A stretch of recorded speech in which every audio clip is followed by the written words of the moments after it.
Hello dear students, आज की class में हम बात करने जा रहे हैं कोऑर्डिनेशन पार्ट 2 की, जिसमें आज हम बात करेंगे इम्पॉर्टेंस ऑफ कोऑर्डिनेशन की, टाइप्स ऑफ कोऑर्डिनेशन की, और इसी के साथ साथ हम ये जानेंगे कि एक सक्सेसफुल कोऑर्डिनेशन किन प्रिंसिपल्स पर बेस्ड होता है।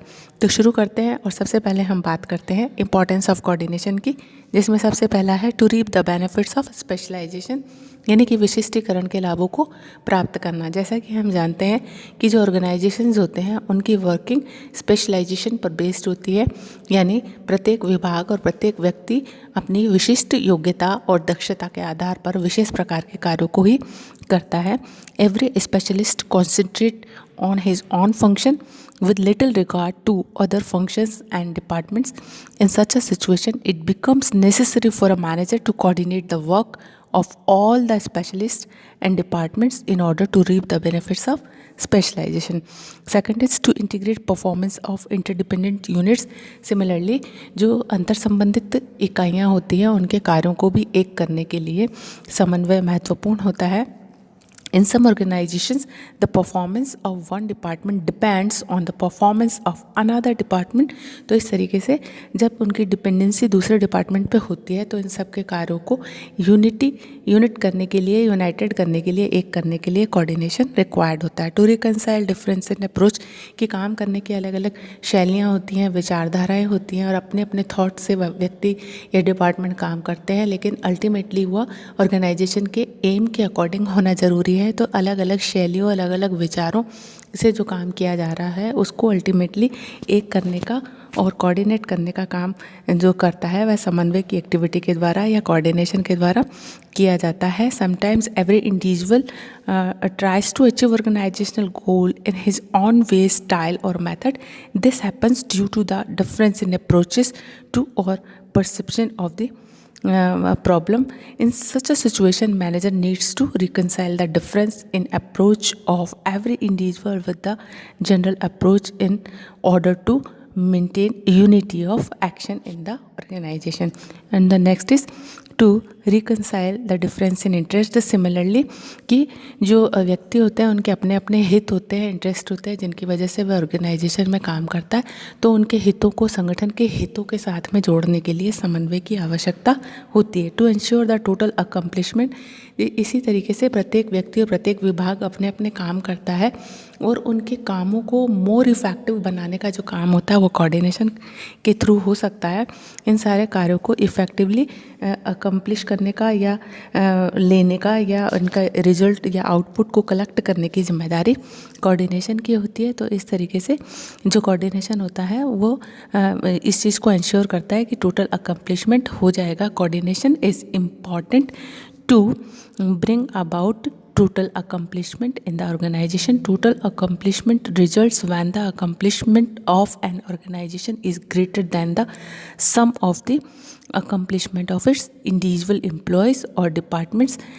तो इस तरीके से सभी कार्यों को टोटली अकम्प्लिश करने के लिए कोऑर्डिनेशन रिक्वायर्ड होता है। टू एंश्योर टोटल अकम्प्लिशमेंट के बाद हम बात करने जा रहे हैं to ensure effectiveness of managerial process, कि जो प्रबंधकीय कार्य है वह किस तरीके से इफ़ेक्टिव हो सकते हैं। अगर उनमें विविधता है, एकता है, अलग अलग डायरेक्शन में जाते हैं तो वो इफ़ेक्टिव नहीं हो सकते।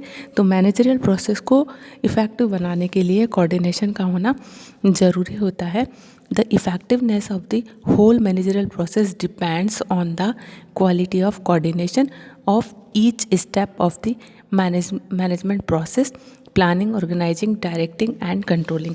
तो इसलिए ये ज़रूरी होता है कि जो मैनेजरियल एक्टिविटी है वो इफ़ेक्टिव हो। वैसे भी इसी पॉइंट ऑफ व्यू से जो कोऑर्डिनेशन है उसको एसेंस ऑफ मैनेजमेंट भी कहा गया है। टू इस्टेब्लिश यूनिटी एमडिस्ट डाइवर्सिटी, की विविधता में एकता स्थापित करने के लिए भी समन्वय की ज़रूरत होती है। In every organization, there are individuals with varied interests, views, philosophies, emotions and sentiments, skills and abilities. managers can bring about unity amidst diversity by coordinating their peculiarities, कि जो प्रबंधक होते हैं वह उनकी विशिष्टताओं को एक कर सकते हैं समन्वय के द्वारा। तो इस तरीके से कि जो जितनी भी विविधताएं हैं उन विविधताओं को कोऑर्डिनेशन के कारण एक किया जा सकता है और उनके बेनिफिट्स लिए जा सकते हैं। टू रिटेन एम्प्लॉयज़, जो एम्प्लॉयज़ होते हैं उनको उपक्रम में बनाए रखने के लिए भी कोऑर्डिनेशन की ज़रूरत होती है। Coordination helps to retain good employees in an organisation. In fact in a well coordinated organizations employees tend to be more satisfied। अब बात करने जा रहे हैं हम नेक्स्ट पॉइंट की, जो कि टू इंक्रीज प्रोडक्टिविटी। कि प्रोडक्टिविटी का मतलब होता है कार्य क्षमता को बढ़ाना। कि जब संगठन के कार्यों के साथ में या उद्देश्यों के साथ में व्यक्ति के कार्यों को जोड़ दिया जाता है तो इस तरीके से जो ऑर्गेनाइजेशन की जो प्रोडक्टिविटी है वो बढ़ती है, क्योंकि उनके इंटरेस्ट को और ऑर्गेनाइजेशन के इंटरेस्ट को कॉमन कर दिया जाता है, जोड़ दिया जाता है। तो इस तरीके से प्रोडक्टिविटी को इससे बढ़ाया जा सकता है। Coordination increases efficiency and effectiveness of the organisational resources. Both efficiently and effectiveness results in higher productivity in organisation. इसके बाद में हम बात करने जा रहे हैं to maintain the human relations, के अच्छे मानवीय संबंधों की स्थापना होती है, क्योंकि जहाँ पे एम्प्लॉयज सेटिस्फाइड होते हैं और ऑर्गेनाइजेशन का जो एम है और जो स्टाफ का एम है जब वो कॉमन हो जाता है तो इस तरीके से एम्प्लॉय सेटिस्फाइड होते हैं। और जब एम्प्लॉय सेटिस्फाइड होते हैं तो वहाँ पे डिस्प्यूट्स या किसी तरीके के मतभेद नहीं होते और इस तरीके से ह्यूमन रिलेशंस बेटर रहते हैं। अब बात करें टू फैसिलिटेट चेंज की, अगर चेंज को अडेप्ट करना हो तो यह ज़रूरी है कि ऑर्गेनाइजेशन में कोऑर्डिनेशन इस्टेब्लिश हो। कोऑर्डिनेशन जो होता है वो फैसिलिटेट करता है चेंज को। In a well coordinated organisation changes can be easily introduced and accepted. अब हम बात करने जा रहे हैं टाइप्स ऑफ कोऑर्डिनेशन की, जो कि बेसिकली दो तरीके का होता है, इंटरनल और एक्सटर्नल। सबसे पहले बात करते हैं इंटरनल कोऑर्डिनेशन की, जिसमें है vertical and horizontal coordination and procedural and substantive coordination. तो वर्टिकल कोऑर्डिनेशन वो होता है जो कि उच्च अधिकारी और उसके नीचे कार्य करने वाले व्यक्ति के बीच में होता है। तो इस तरीके से इस कोऑर्डिनेशन को हम लंबवत समन्वय के नाम से जानते हैं। Coordination between different persons and departments at different levels of an organisation is known as a vertical coordination. और जब समान स्तर के पदाधिकारियों के बीच में समन्वय स्थापित किया जाता है तो उसको हम हॉरिजॉन्टल कोऑर्डिनेशन के नाम से जानते हैं। प्रोसीजरल एंड सब्सटेंटिव कोऑर्डिनेशन की बात करते हैं। प्रोसीजरल यानी कार्यविधिक समन्वय। कार्यविधिक समन्वय वह समन्वय होता है जो संगठन के सभी स्तरों पर अधिकारों के प्रयोग से सामूहिक प्रयासों में समन्वय स्थापित करने के लिए किया जाता है। और सब्सटेंटिव कोऑर्डिनेशन वो होता है जो उपक्रम की विषय वस्तु से संबंध रखता है। Procedural coordination refers to the integration of follow and process of activities and behavior and relations of members in an organization। तो इस तरीके से जो सब्सटेंटिव कोऑर्डिनेशन होता है वो संगठन की सब्जेक्ट मैटर से रिलेशन रखता है, जबकि वह प्रोसीजरल जो है अधिकार रेखाओं से संबंध रखता है। अब बात कर रहे हैं हम एक्सटर्नल कोऑर्डिनेशन की। जैसा कि इसके नाम से ही क्लियर है कि यह वह कोऑर्डिनेशन होता है जो ऑर्गेनाइजेशन के बाहर की पार्टीज़ के साथ में कोऑर्डिनेशन करने से रिलेशन रखता है। Coordination between an organisation and its external environment is known as the external coordination। The components of external environment are the customers, investors, employees, suppliers, government and religious, political, social organizations, members of local community। तो इस तरीके से इन सब के साथ में बेहतर समन्वय बना के रखना, इनके हितों के साथ में संबंध बना के रखना, इनके हितों की पूर्ति करना, यही जो है एक्सटर्नल कोऑर्डिनेशन के नाम से जाना जाता है। और अब हम बात करने जा रहे हैं प्रिंसिपल्स ऑफ कोऑर्डिनेशन की, कि जो कोऑर्डिनेशन होता है वो किस तरीके से इफ़ेक्टिव हो सकता है जबकि इसके कुछ प्रिंसिपल्स को फॉलो किया जाए। इसमें सबसे पहला है डायरेक्ट कॉन्टैक्ट, कि ये अच्छा रहता है कि जो अधिकारियों या कर्मचारियों के बीच में जो भी कुछ कम्युनिकेशन हो वो डायरेक्ट हो, जिससे कि किसी तरीके के डाउट्स नहीं रह पाते हैं। According to this principle, for achieving effective coordination managers must have direct contact with the people concern. तो इस तरीके से प्रत्यक्ष संपर्क होना चाहिए। Principles of early stage coordination, ये इस सिद्धांत का यह मानना है कि जो कोऑर्डिनेशन होता है वो वेरी बिगनिंग ही होना चाहिए, शुरू से ही कोऑर्डिनेशन को ध्यान में रखते हुए ही एक्टिविटी की जानी चाहिए। This principle Mphasis that coordination process must start during the early stage of planning and policy making. It would be easier to seek cooperation and participation of all concerned at that stage. The third one is principles reciprocal relations की पारस्परिक संबंधों का सिद्धांत इसमें ये कहता है। Principle of reciprocal relations, this principle states that since all factors in a given situation are interrelated, so they must be pulled together and pushed together in order to ensure coordination among them. तो इस तरीके से जो coordination होता है वो reciprocal relations पर based होता है। तो इसलिए ये ध्यान में रखा जाना चाहिए कि अगर ए की एक्टिविटी बी को अफेक्ट करती है तो बी की एक्टिविटी ए को अफेक्ट करेगी, और इन दोनों की एक्टिविटी ऑर्गेनाइजेशन के अदर पर्सन से अफेक्टेड होगी और ये भी ऑर्गेनाइजेशन के अदर पर्सन को अफेक्ट करेंगे। तो इस तरीके से इस प्रिंसिपल को ध्यान में रखते हुए ही सारी वर्किंग की जानी चाहिए। प्रिंसिपल ऑफ कंटिन्यूटी ये कहती है कि जो कोऑर्डिनेशन है वो वन टाइम शॉट नहीं है, यह एक ऐसा काम है जो कि कंटिन्यूसली किया जाता रहना चाहिए। This principle states that coordination should be a continuous or never ending process. It must go on forever in every organization because coordination is the basis of all organization.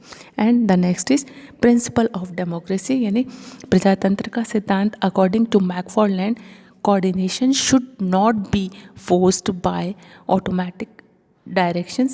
Autocratic directions, यानी कि जो coordination होता है वह तानाशाही पर based नहीं होना चाहिए, ऑटोक्रेसी पे बेस्ड नहीं होना चाहिए। It should B based on democracy की इसके जो नेतृत्व किया जाए वह डेमोक्रेसी बेस्ड होना चाहिए, यानी सबके विचारों को इसमें महत्व देने का सिद्धांत या देने की बात इसमें होनी चाहिए। प्रिंसिपल्स ऑफ टाइमिंग की सारी एक्टिविटीज़ एक सर्टेन टाइम से अगर की जाती हैं तो जो है सारी एक्टिविटीज़ वेल कोऑर्डिनेटेड होती हैं। तो टाइमिंग इसमें एक इम्पॉर्टेंट रोल प्ले करती है। Every activity and procedure should be completed well with in the time specified.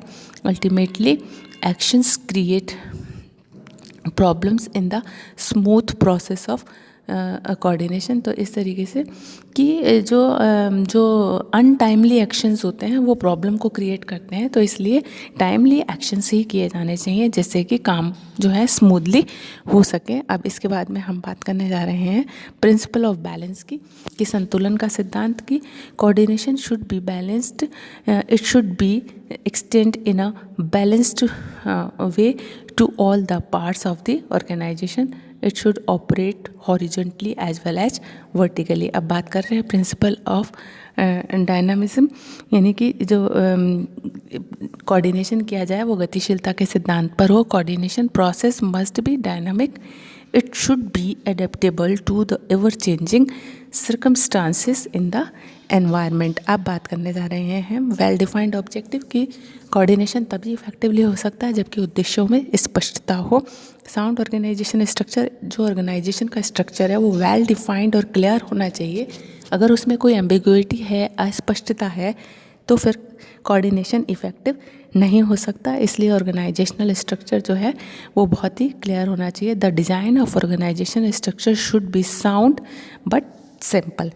Clear lines of authority की अधिकार रेखाएं स्पष्ट होनी चाहिए। In every organisation lines of authority should be clear, in other words superior and subordinates relation should be clear and direct. The clear lines of authority and relationship will enable a person to perform his job well and without hazard. And the next is cooperative behavior की सहयोगात्मक व्यवहार को हमेशा ध्यान में रखा जाना चाहिए। cooperative behavior between superior and subordinates and among peers go a long way in achieving effective coordination. Coordination is easier and effective in the climate of trust, confidence and cooperation among all concerned. Now the next is effective communication system, कि without communication coordination हो ही नहीं सकता, इसलिए communication का system बहुत effective होना चाहिए, communication skills होनी चाहिए, यानी कि जो मैनेजमेंट है उसमें कम्युनिकेशन स्किल्स अगर प्रॉपर हैं तो कोऑर्डिनेशन बहुत इजीली किया जा सकता है. Managers and others members of an organisation should have interaction skills. With these skills they can solve differences, conflicts and problems easily. And the next is effective leadership, कि प्रभावशाली नेतृत्व होना चाहिए. Only effective leader can ensure proper coordination. Therefore, every manager should play the role of an effective leaders. And the next is real community of interest, यानी कि real community of interest होना चाहिए. इसका मतलब ये होता है when the activities of an organization serve the interest of all concerned, there would be better coordination.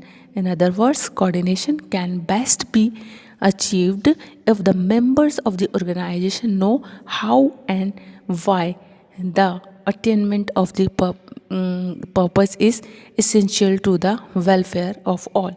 कि सभी के हितों को ध्यान में रखते हुए कोऑर्डिनेशन किया जाना चाहिए.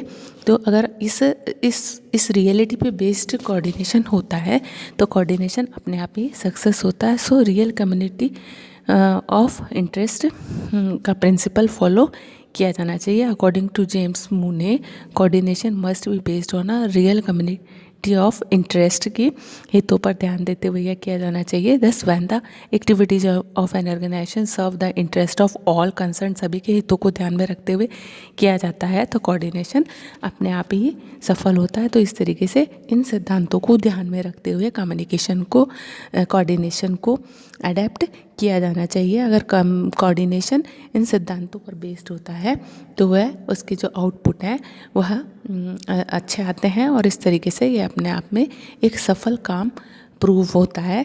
और कोऑर्डिनेशन होना बहुत ज़रूरी है. विदाउट कोऑर्डिनेशन कोई भी ऑर्गेनाइजेशन इफ़ेक्टिव नहीं हो सकता है. इसीलिए कोऑर्डिनेशन को एसेंस ऑफ मैनेजमेंट कहा जाता है. और यह क्वेश्चन भी पूछा जाता है कि समन्वय प्रबंध का सार है.